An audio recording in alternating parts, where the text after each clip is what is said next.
Let's go to burial number 5, though, and I think this cements that whole idea because they missed this one. They missed this grave. This was a flex grave. Everything was still in place. All the bones were there. And by darn, if there wasn't an artifact there, it's amazing.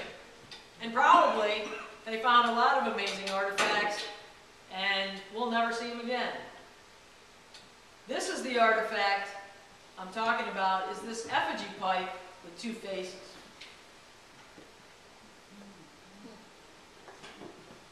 Now, what are the chances that there's just one grave that has an artifact in it this amazing? I think it's more likely that there are many graves with many incredible artifacts that have been rifled through, and that's why the bones were scattered all over the place. That is clay, right? Yep. Did the report say the average depth of these graves or anything? I have to go back. I can't tell you that answer, though. Yes, he did. I mean, if these soldiers were digging these up, were they deep or were they shallow? He did say, and I don't want to give that answer without going back and giving you the exact. My guess is floods and stuff would have exposed some at times, perhaps. Yeah. Well, they refer to 100 graves just in the journal stuff that I read. So what did they do? They just, whatever they dug up, they just destroyed it, threw it around? Yeah. Well, remember, these guys were going to fight the Indians. Yeah. These guys were all getting ready to go fight the So Indians. this was really a slap in the face to the Right. Indians, too, for them to be doing that. Yep. Is it? Is that where they did it? Yep, could be. Yeah, it's true. It's grave robbing. I mean, is that what the soldiers? But you see that face looking up? And the pipe, you see how it naturally sits? There's a face looking down. Isn't that odd? See that?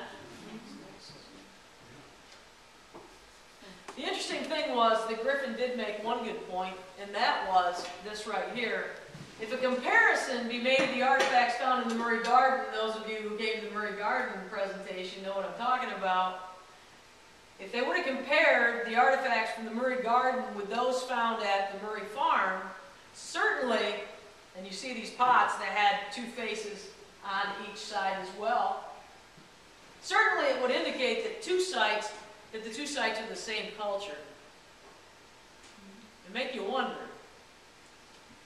And in fact, Mr. Tom Vallely back here can take it even a little bit broader because he actually found on the Kennedy site, which is, okay, Murray Farm's on the west side of the Chemung, go across the Chemung, and now you've hit the Murray Garden. The Murray Garden had the 2-faced pottery. Go across the Susquehanna to the east, so we're moving all the way across Tioga Point, and guess what Tom has? A 2-faced pipe as well.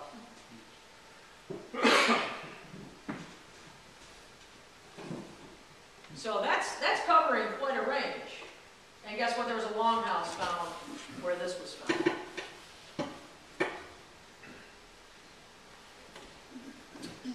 I'm going to take you right over to the Thurston Farm from there. Thurston Farm, again, he calls it Site BR41. No. It really, in the end, just becomes part of the Murray Farm, and that's why I'm just putting it in right here with it. It's going to sit right here, right where we just were. It's just a little bit south of there. And again, this is a picture from the SPA visiting him at this site as well. That down there is Site 41, by the way, again, in Toronto. This is a map of the Murray Farm and the Thurston Farm, and he says, scale 1 inch is 400 feet. So 400 feet separates the Murray Farm from this other site that he wanted to have named separate. He says 6 test holes were sunk along the west side of the state road, and disturbed soil was found in 3 of them. A connected trench was from pit 1 to pit 2 and 3. It was found that the major parts of pit 1 and 2 extended under the road to the east, and for that reason, complete information about the pits isn't even available. And the truth of the matter is there wasn't much that came from this whole site other than one thing that I thought was notable to bring out here, and that is in pit number 5, and this was back in his grid that he put on the other side of the road. The most productive area of the site was pit 5. After the fired area was delineated, the topsoil was removed. Many flint chips were present, but only one small triangular point was recovered. Again, there are all those triangular points. 8 net sinkers were taken from the fireplace. There were some few pieces of pottery that were found at random throughout this upper disturbed area. As the actual fireplace was removed, it was noticed that disturbed area continued below the point of the fire. Seems strange. And then he comes to a stone slab, 2 feet long, 13 inches wide, 2 inches thick, and he removed it to find the burned remains of a good-sized pot. And that was at the depth of 3 feet, 9 inches. So there's a fire pit, and then go down a little bit, there's a slab, and underneath the slab, there's a broken pot. It was evident from the structure of the fireplace that the excavation first made the pottery, first made, and then the pottery was placed at the very bottom. So his belief was, they didn't just make this fire pit at random someplace. He believed, because of the way that the feature looked, that actually the hole was dug to get the pot in there actually first. Put a slab on, dirt, and a fire pit. That's his claim. I have no idea.